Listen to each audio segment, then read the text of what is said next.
The first episode of She-Hulk Attorney at Law has dropped on Disney+, so let's talk some spoilers.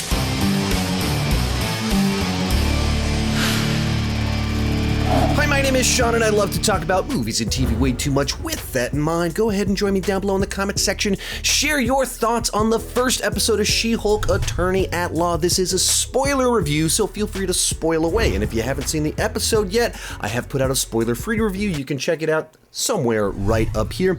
And let's get started with my thoughts on the episode after a second viewing. So over the weekend, Disney sent out the first 4 episodes to press to watch, and we only had a couple of days to watch them, and then they kind of pulled our access. So I binge watched through the first 4 episodes, and that's where I posted my spoiler-free review.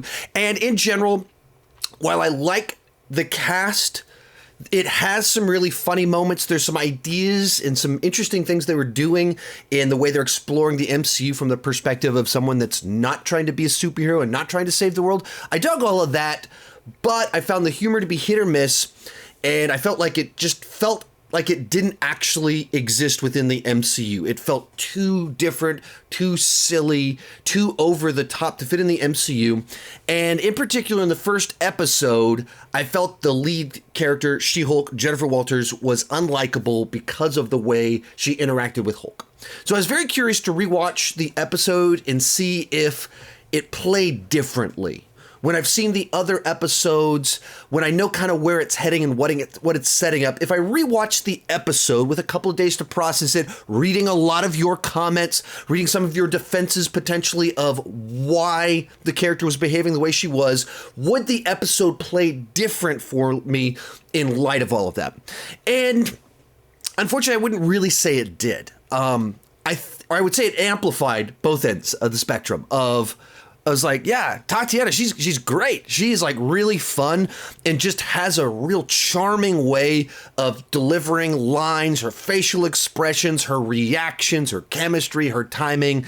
Like, she absolutely has a great screen presence and it's holding her own right against Mark Ruffalo, who's been in this world, in this part for 10 years, and she's just doing a great job playing against him. They have great chemistry in their banter. And there's absolutely some charms to their show, just the little pieces of things where like Hulk is talking about Steve and Tony and just kind of filling in little details. What was he up to during the blip? Where did he create Professor Hulk or Smart Hulk? Like all this stuff, I still dug it. And so for the first 15 minutes of this episode, first 10, 15 minutes of it, I was thinking, okay, I was too harsh. There was a couple little moments in here, and I took them too hard when I first watched it. But then it gets to the back 10, 15 minutes, and there's several interactions between Hulk, Bruce, Jennifer, where I just think they picked the wrong direction, the wrong angle, the wrong way to handle the arc they're trying to give Jennifer. How they're trying to set her up as different from Hulk, her different perspective, her different values, her different path that she wants to take her life. The way they decided to do that and show that, I think just puts her in a horrible light. The way she's written, it's just like they're terrible interactions if you step back and think about it. And so all this stuff I said about her being too smug to be likable, maybe that's the wrong word. Smug is the word that they repeatedly use in this episode to call each other. And maybe it's that, maybe it's dismissive, maybe it's just callous, maybe it's cruel. He describes what she's saying as mean. Like they say all these like harsh, those are the words that they use to describe her. Her cousin is perhaps more forgiving, but I just don't think those interactions make any sense or play properly in light of Bruce Banner's actual life, how he's actually suffered, and the price he's paid to literally save half the universe.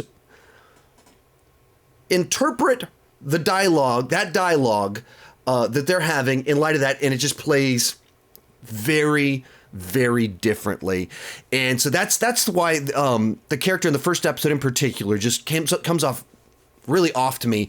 And I think the next few episodes will play a lot better, because I think much of the stuff that rubbed me the wrong way was in the first episode about the lead character.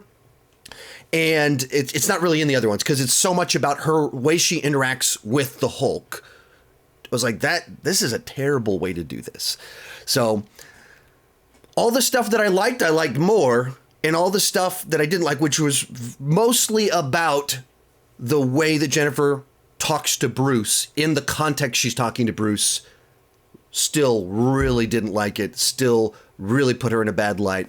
With that said, let's kind of walk through the specifics. So the episode kicks off in the present timeline of the show, and she's working on her closing remarks for a case, and it's really compelling, and her friend is clapping. That was great. And then the guy in the room, who his role on the show is to be the office misogynist, and so he's like, probably would come off better if it came from me. So establishing where this kind of show is going, and they do some funny stuff with that guy character in some of the other episodes where he's just repeatedly used to be this buffoon, over-the-top misogynist that still has a job. And so, but it's setting up that guy and the dynamics of this office and where the show's really heading, because now we need to explain how we got to where things are headed. So then they're leaving the office, and she turns around and goes, hey, let me tell you what's going on. She starts talking to the camera, establishing this is a paralegal show, though the first episode isn't really. And then once again, also establishing that this is a show that breaks the fourth wall, all right at the very beginning of the show. And she rewinds us back a few months to a little journey she was on with her cousin, who happens to be Bruce Banner, the Hulk. And in the little sequence, they're having a little dialogue about Steve, and the big punchline is that she believes that Steve died a virgin. And I don't know. I'll try to watch a lot of the MCU shows with my kids and movies with my kids, so jokes like that probably play a little bit differently for me. I understand, you watch Guardians of the Galaxy, Star-Lord is making some crass jokes, and so there always has been crass jokes. You watch the first 10 minutes of Iron Man, and he's hooking up with a girl, and Pepper calls the girl trash. I understand MCU's not purely family friendly. I understand that, but there's a side to it as a parent that watches a lot of these with my kids, a lot of these shows with my kids. They're interested in some of them. We have a whole conversation. The punchline is about Steve's virginity. Normally, as the parent, me gets me a little bit like, I wish we weren't quite going there, but at the same time, it's not out of character with things that have been throughout the MCU. It's just a little bit harsher than maybe some of the more recent Disney era. Those jokes, it's like, it's strange because there's jokes that are funny to me in certain contexts, but when it's in the context of something that I might want to watch with my kids, it just plays a little bit differently, and it like triggers a different part of my brain to where it's like, oh, that probably is kind of funny, interesting little dialogue, and it pays off in the post-credit scene. It's like, that's kind of funny, but my parent side always kind of comes on top of it. And my family all watched together WandaVision, we watched through Loki together, and some of the other ones, Hawkeye, and so kind of going, okay, I don't know, where is that right out of the gate? That's where our humor's going with this. Probably not one that I'm going to watch with my elementary school age children. They're driving down the road. As soon as we get to the Virgin punchline, a spaceship shows up, and they get in a car crash. And earlier in the conversation, they had dialogue, hey, I've got this thing that helps me control it so I can be Bruce Banner now. It also helps me with my hurt arm. And, we're in a car crash. The thing is broken a little bit, messed up. I'm bleeding. She's bleeding. They cross blood, and she immediately turns into a Hulk. And I know it's a TV show that you don't want to, do a prolonged origin, overly explaining things. This felt a little bit rushed. It was so fast. So they're like, one scene, they're driving down the road, introduce a plot device as to why he's Mark Ruffalo Hulk again, and then immediately a spaceship, an alien spaceship just appears in front of them. It's like, wait, what? What just happened? There's a spaceship here? They get in a car crash, and drops of blood get on her, and ta-da, she's a Hulk. And she runs off, ends up at a bar where she looks all messed up. Some girls help her. All of this, it's like everyone's playing a stereotype. So she shows up, and she looks roughed up. In the way that if you saw someone like this and you're actually see them and you're worried about them, it's like, do we need to call the police? And they have a bunch of girls run in and be like, whoever did this, he's not worth it for you. It's like, what? Aren't you worried that like a guy just assaulted her in some sense. That was, you're worried and you're like, let's put makeup on you, not let's call the police. Like, that felt very strange. She walks outside and immediately 3 guys start catcalling her. It's like both the men and women feel like they're being written as caricatures of men and women at a bar.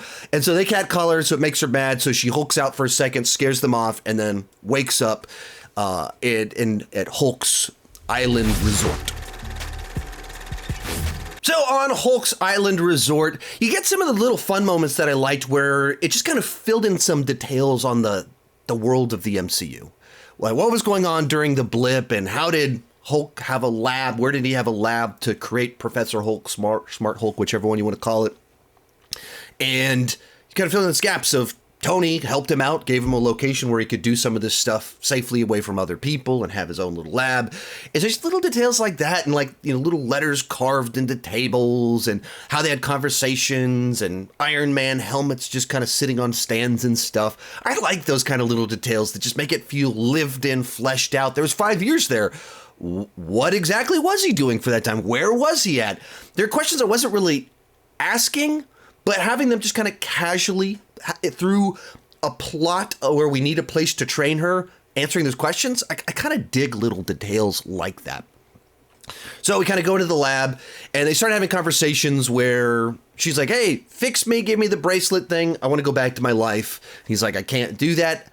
I think it's pretty unclear as to why exactly he couldn't. Like, he's like, I was calibrated to me. And she's like, calibrate one to me then. It's like, well, I just can't do that. Like, I know you have to, we can't have one for her, otherwise the show doesn't take place, but it feels like you invented a piece of technology just so we could have a scenario that led to the moment where Bruce Banner is Bruce so he can be harmed by a car crash and his blood would sprinkle on someone else, and then we immediately want to remove that tech because it would be inconvenient for the rest of the show.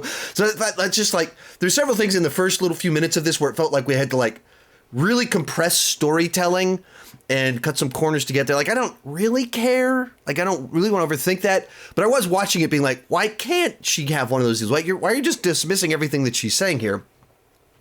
And it kind of leads to a series of conversations where she clearly wants to leave. He clearly wants to spend the next 15 years training her. And he's got his instruction manual that was his life journey. And she's pretty dismissive of this. So as I was rewatching this for the first time, like my first thing thinking was like, okay, I mean, she's a bit dismissive, but he's not really like he's being a bit slow to kind of be comforting towards her. So maybe I overreacted in my first reaction to it. And these interactions are much better than what comes in just a few minutes. So, and then she starts wigging out a little bit and he's like, do you need anything? He's very comforting towards her. Once again, why he like in this context, like he's trying to help her. He's trying to deal with the fact she's in this transition that he's been through, so he's trying to pour all that knowledge into her. He's a scientist, so he responds as a scientist in the way that he decides to do this. So there are problems in what he does, but at the same time, his goal is to help her here. So then they eat some food, have more conversations, and then he decides to do the scene that's been in all the trailers where he puts her in a little room and then starts pushing buzzsaws towards her to send off her emotions. And they had the whole conversation before. It's like, we have to trigger your emotions. She goes, oh, play Pixar. Put on Inside Out, Bing Bong. And it's kind of funny as you say that of like where they're going with that. And then, but as soon as you have like Hulk in Hulk body being like, oh, Bing Bong. That's not what I had in mind. Wow, Hulk has come a long way from being this dangerous creature that's so out of control to talking about Bing Bong from Pixar. Like, I know that's the choice they made going into Endgame, that like he's merged things. This is how we're going to do Hulk moving forward. He's no longer Incredible Hulk, Rage Monster. He's this other thing. You really start to feel the loss here. You start to feel like we lost him. We lost Rage Monster Hulk. That's what Hulk stands for. And now he's just Mark Ruffalo, who's really, really, really strong, talking about Bing Bong. Okay. So they do this deal where he's going to try and buzzsaw his cousin. She doesn't want to get buzzsawed, turns into She-Hulk, smashes the deal, pushes the door open. So she pops out of the machine, angry for a second, but pretty quickly immediately comes back to herself. And there's no dueling personalities. The whole thing that took Bruce 15 years to figure out how to merge the personalities and resolve all of this so there wasn't two people controlling his head, she just comes right out of the gate. That's not a problem for her. And so, obviously, we're trying to get her back to the legal office, so you want to kind of move the process a little bit faster. But where it starts kind of moving into that dismissive category, so she's like, well, it looks like I'm all done here. I don't have two voices. You had two voices. You are out of control. I'm not out of control. All right, I'm going to go back home. She's once again immediately dismissive. And he's like, you have to understand, you're incredibly powerful. You have to know how to control this, because if you ever have a moment where you do lose control, it's really, really bad. And she like reluctantly complies, like, fine, teach me to Hulk. Like, she doesn't really want to stay, doesn't really want to learn, but he makes compelling enough of an argument that she'll stay. So then it cuts to a sequence where he's trying to teach her the DBT, breathing techniques, the yoga, the meditation. He's trying to teach her all these forms of meditation. And she's not taking it seriously. She's making farting jokes, and she wants to go do something else. This, to me, like, where all of this is where it starts to kind of, the frustrating starts to come out to me. Because Bruce Banner, when he became Hulk initially, destroyed buildings, was out of control, people died. And then he was on the run from the government for years. Not because he wanted to be a superhero, because he had a power he couldn't control that he did not ask for. And so government's chasing him for years. He's in hiding for years. And he ends up in Brazil. And one of the first scenes of Edward Norton in that movie, when the plot kicks in, is him with Brazilian Jiu-Jitsu, one of the Gracie members of the Gracie family, learning all these breathing techniques to control his heart rate, to control his emotions. Because this thing he can't control has cost him his life. It's cost other people their lives. He's in danger. Others are in danger. So he's desperately trying to learn how to control this, living constantly with fear, regret over what's taken place, and desperately trying to find a solution. Even when he's first recruited for the Avengers, he's off in isolation. He doesn't want to be recruited because he thinks he's too dangerous. There's a whole squad of people outside with machine guns to take him out in case he does Hulk out. He was one of the biggest liabilities in the first two Avengers movies, where Loki uses the scepter to manipulate him, so he hulks out on the helicarrier, because he's dangerous years into being the Hulk. Years after learning these breathing techniques, years after working to try and control it. They're able to do the same thing. Wanda does the same thing to him in Age of Ultron, and he's destroying a city. And Tony's had to build a specific Iron Man suit just to stop him, and just to keep him in line. So it was years and years to get control of this thing that's extraordinarily dangerous to everyone, that's cost Bruce so much. And his cousin now has that same thing.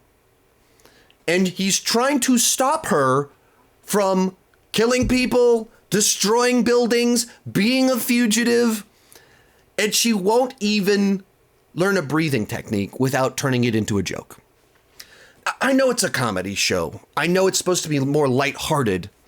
The angle they chose for the humor, the angle they chose for their relationship, the angle they chose for her reaction to having these powers was to be, I've got control, I don't care. She's talking to her cousin who like all that stuff I described, all of it, death, fugitive, isolation, was not because he wanted to be a superhero, which we'll get to in just a little bit. It was just because he was a Hulk and terrible things happened because he wasn't in control of it. He doesn't want that for her. And she's just dismissing all of it. And they in particular use some of the exact imagery of where Edward Norton was initially introduced as Bruce Banner, doing breathing techniques. They're sitting here doing the DBT, and she just makes jokes out of it. So then they kind of have a little bit of a montage here where they do several things, having some banter, some competitiveness. And, some of it's kind of fun. I like some of the jokes in here. The banter was fun between the two of them. Try a few things. And then he's like, one of the great things about it is you can't get drunk. You can drink all you want without getting drunk, which is a strange interpretation of why people drink. A few more fun little moments talking about Tony. And then she comes to the conclusion that Like, she wants to leave. Little bit of training, she wants to leave. So she's like, hey, I want to leave. And he's like, you have to be able to control your anger. You have to be able to control your anger. It could be terrible. Once again, his life experience, fugitive, death, isolation. And it leads into the conversation right here where the show, this episode really lost me with the character. Because she's like, you don't understand. I control my anger every day. The catcalling, the mansplaining, like every day people are just talking down to me despite the fact that I'm a lawyer. And I just have to put up with it and control my anger because of all the things that could happen to me. That's what I do every single day. I've had to control my rage way more than you have. You're just projecting. And she starts to Hulk out and then she pulls it back in. She's talking to the Hulk. Did not want to be the Hulk, becomes it.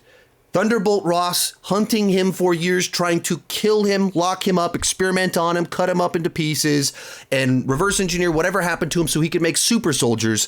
She's talking to her cousin, who is paid terrible prices for being the Hulk.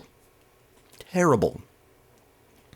And saying, I have it worse than you. I've been catcalled. I understand what the writers are doing here. They're trying to play it as what the men versus women face in day-to-day life. And okay, maybe there's a totally fair conversation to be had about that. But she's not talking to generic man. She's talking to someone who is hunted and chased. His specific experience, I think he has a lot of reasons to be angry and bitter. And he's not. He's not. He's come to terms with a bunch of different things despite having a very tragic story that involved him being on the run for years. And then she kind of continues onward kind of in this kind of thing where she's like, being a superhero, he's like, you need to learn to be a superhero. She doesn't want to be a superhero. And that's where I think what they're trying to do here is have that division. Hulk is trying to force her to be something she doesn't want to be. And that's an interesting conflict. That's an interesting discussion. He became Hulk and became a superhero, and he wants her to help her to become a superhero. She doesn't want to do that. She wants to go back to her normal life and help people as a lawyer. And that's fair for her to choose. But they're trying to amplify the tension. And so she starts saying things that aren't actually about what she's talking about. Like, well, you were like on the run and didn't see your family for years because you were a superhero. Like, well, it wasn't just that. It's not, he didn't go into a lab to become a superhero. Like, that's not exactly the way this played out. That's what Abomination did. That's not what he did. And she like, they're trying to so speed up that conflict, that tension, their different perspectives on all of this. She like says this horrible line about you had no friends, you were lonely, you were on an island, all because of a superhero, not dealing with trauma. And says, you're a cautionary tale.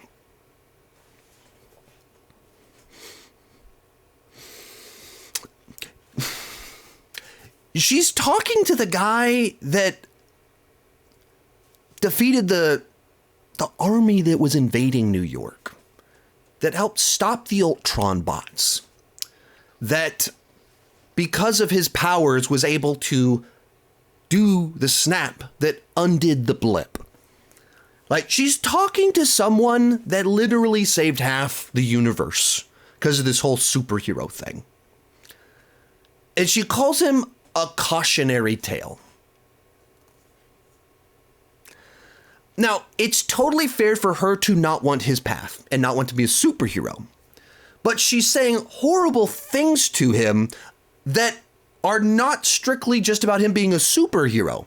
Like, it just doesn't add up. It doesn't like, you're just being terrible to your cousin who's trying to help you. And they never have her really have enough like moments where she's like, wow, what just happened to me? Like, I need to learn how to control this. I need to learn how to be me now. I don't know. They just have her immediately. I just want to go back to my normal life. I just want to go back to my normal life. I want to crack jokes. And she's talking to her cousin, who literally has been through this, was suffered immensely because of this. And she doesn't care about any of that. She's dismissive. And they even have this line where Hulk says, why won't you listen to someone who's been through this before? That is a totally reasonable question. Her response, because we're different people. What? Because we're different people. That answer works for why she doesn't want to be a superhero. It doesn't work for why she doesn't want to learn from someone about being a Hulk. That's not a good enough answer. There's a tension in here that would have worked for, that they hint at, but they're blending it with he's trying to help her not kill people, not be a monster, not be a fugitive. And then he also says, so you can be a hero. Okay, the last one, that answer works for. But all that other stuff is still true. And she never cared about any of it. So that's why, to me, this episode just this character that White plays just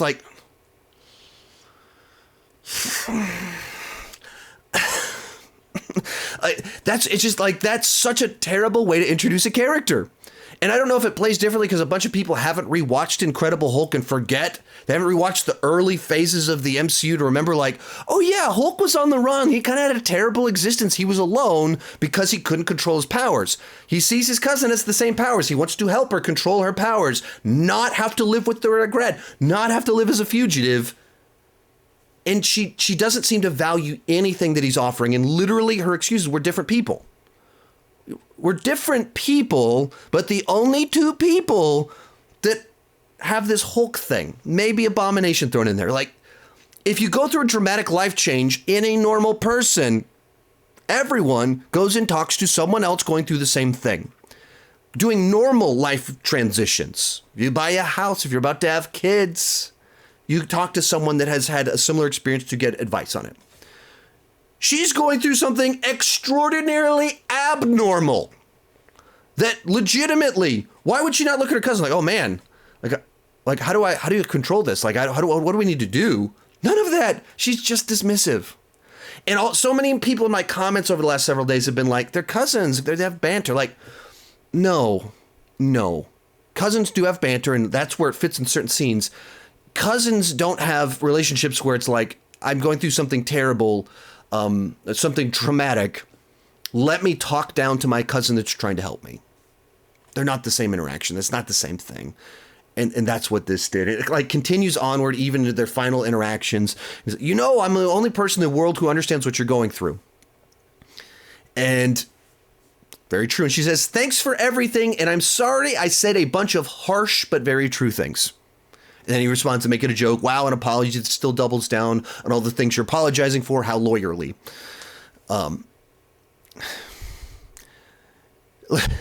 She said terrible things to her cousin who saved the universe. He's an actual hero. Terrible things.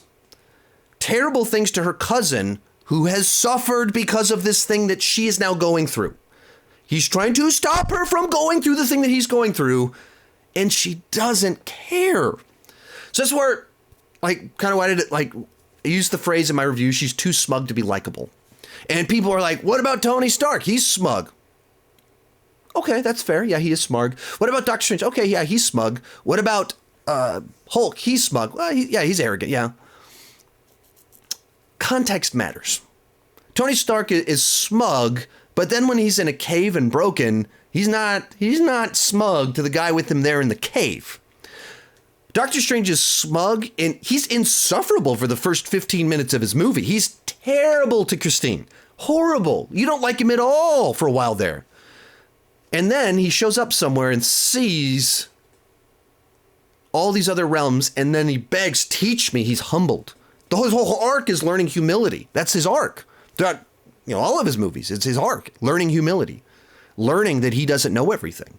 It's a character flaw. Thor, whole point of his first movie, he loses the power of Thor, is sent to Earth, so he has to learn humility to be worthy to have the hammer. And so that, context matters.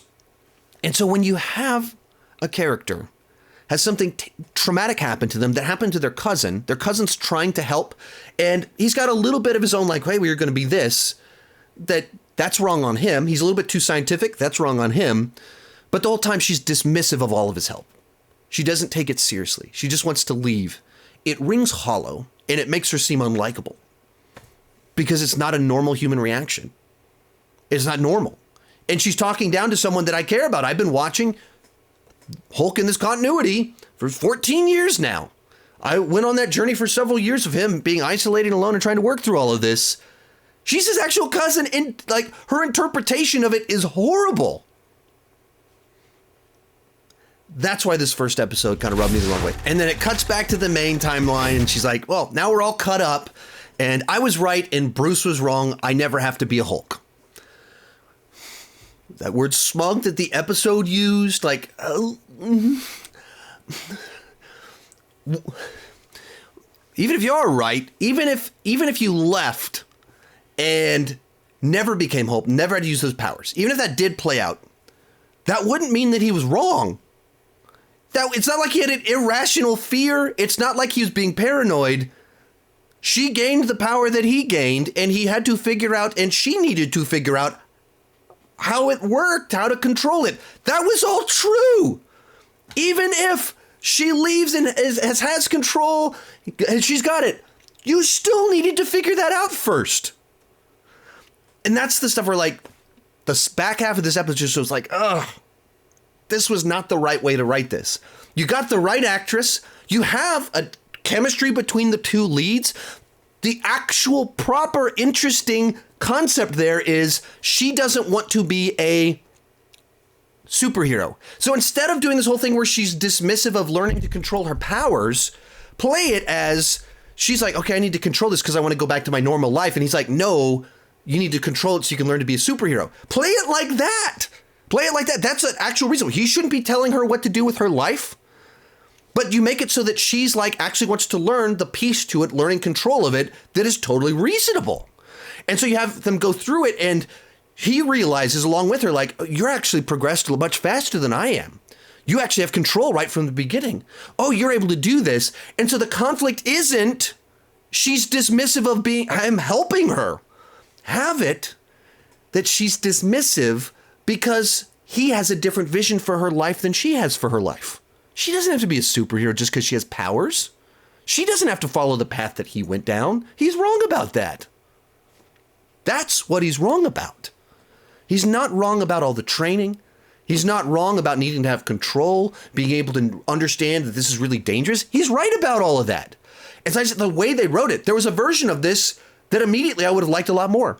That would have been more endearing, like, yeah, that's a more reasonable dynamic where the banter would make sense. You can have them being competitive in that context, and it plays very differently. But they chose, she never wanted his help. We're different people. I don't need your help learning how to transition to be Hulk. We're different people. You know, all those harsh things I said were true. Were they true? He wasn't friendless for several years because he wanted to be a superhero. He was friendless because he's being hunted by Thunderbolt Ross, and people died because of him.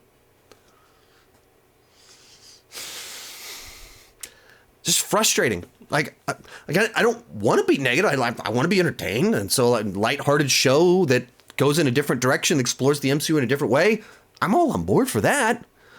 But if you undermine characters, if you have like a lead character that is dismissive of someone trying to help them, weird direction. So we go back to the main timeline. She goes in to give her closing comments on this case she's working on. And then all out of the blue, the wall explodes and a supervillain runs in, punching people in the face. Her friend's like, hey, Hulk out. You got to Hulk out. So she hulks out, gets in a fight, takes out the person. She didn't want to Hulk out, but there was a moment that came up where she had to Hulk out, and this happened. So this sequence right here is very much the tone of the rest of the show. And there's a silliness and an over-the-topness to this that I wasn't crazy about in this episode, in this scene or the rest of the show, which is where, like, my issues with episode 1 are the way they wrote Jennifer Walters, that she doesn't want help. She's dismissive of help from Hulk, as I've talked about for way too long at this point in time. That was my issue in this first episode for the most part. The alien ship, like, wait, that's a bit over the top. And then wall explodes and supervillain is just like fighting in a courtroom out of nowhere. And you're like, why is this happening? What's going on here? Like, is this the way they're presenting the MCU now, that just supervillains just pop through random walls like the Kool-Aid Man and That's the reason she becomes She-Hulk. An alien ship shows up, and then she goes public because someone just randomly, out of the blue, knocks a hole in the wall. That was my, like, that over-the-top stuff, that's what kind of the flavor of the rest of it. And so the tone of this one, I didn't mind as much. The vibe of it, the story, I actually like origin story type stuff. So I liked kind of that vibe. But then the rest of them kind of have that kind of wild stuff is always happening, and it just doesn't ring true to what the rest of the MCU has felt like. And like, we're just supervillains everywhere. Just everyone has powers now. Like, what's going on here? As a like last little scene, like once again, this like the over the topness of it, I didn't particularly care for either. And that's the flavor that the alien ship and the burst through the wall, Kool-Aid Man burst through the wall.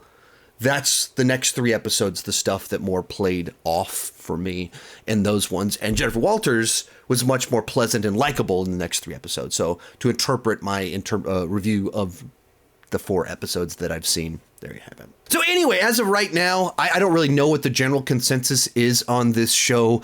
I know that I posted my initial reaction to it Monday, and Twitter went bananas over the line. She's too smug to be likable. And the people who were mad at me hadn't seen the episode yet. They hadn't even heard me explain the context of it. They just, well, Tony Stark's smug, she's smug, you're a hypocrite. That's a really terrible argument because context matters. Nature of smugness matters. But I heard that and went, okay, was I wrong? Like, why did her smugness play so differently than some of these other characters? Rewatching it, it's entirely because her actions ring so hollow. Her cousin, who has been through this, is trying to help her, and she's dismissive, rude, and cruel in her reaction to him. And the frustrating part is that right there was the right conflict. He thinks she should be a superhero, and she doesn't. Pick that as the main conflict, not all this dismissive of like being trained to not kill people, not destroy buildings, not to be on the run. No. They're different competing visions for life. Just do that instead, and it removes this whole issue. You can still have the all the other fun stuff and like the confidence, the sassiness. You can have all that placed differently if she actually wants help from someone who's been through this before, like any normal person would want. And if the episode worked for you, if you didn't mind, kind of cool, awesome. For me, it rubbed me the wrong way. I didn't really like that interaction. And also as a counterpoint, Doctor Strange is not likable at the start of his movie. He's not. He's terrible at the start of his movie. And he learns humility and becomes more likable again. But people are like, oh, you like this character? We're like, right. I like them once they stopped being the worst. Context matters. So I'm curious as to how people respond to the show now that it's actually out. And my comments can be seen in context, and I can give a spoiler review giving these specific lines of dialogue that those, like when that was said and who it was said to, that is why she was unlikable to me. Not whatever conspiracy theories people have like, you hate women. Well, I don't like people that are dismissive of people trying to help them because that's not an endearing, likable trait. Obviously. So anyway, let me know what you thought about it down below in the comment section. I don't know if I'll do week-to-week reviews. This one in particular, there was stuff to unpack because a lot of people really disagreed with some things I said without having seen the show yet. So I wanted to dive into this one. I don't know if I'll do week-to-week. We'll kind of see how things play out, how I enjoy the show. And I definitely don't want to put out week-to-week reviews if I'm not liking the show. I don't like giving negative reviews. I don't like going negative. I hate actually kind of doing videos like this one. But we'll see what happens. Keep talking movies and TV too much. Bye-bye.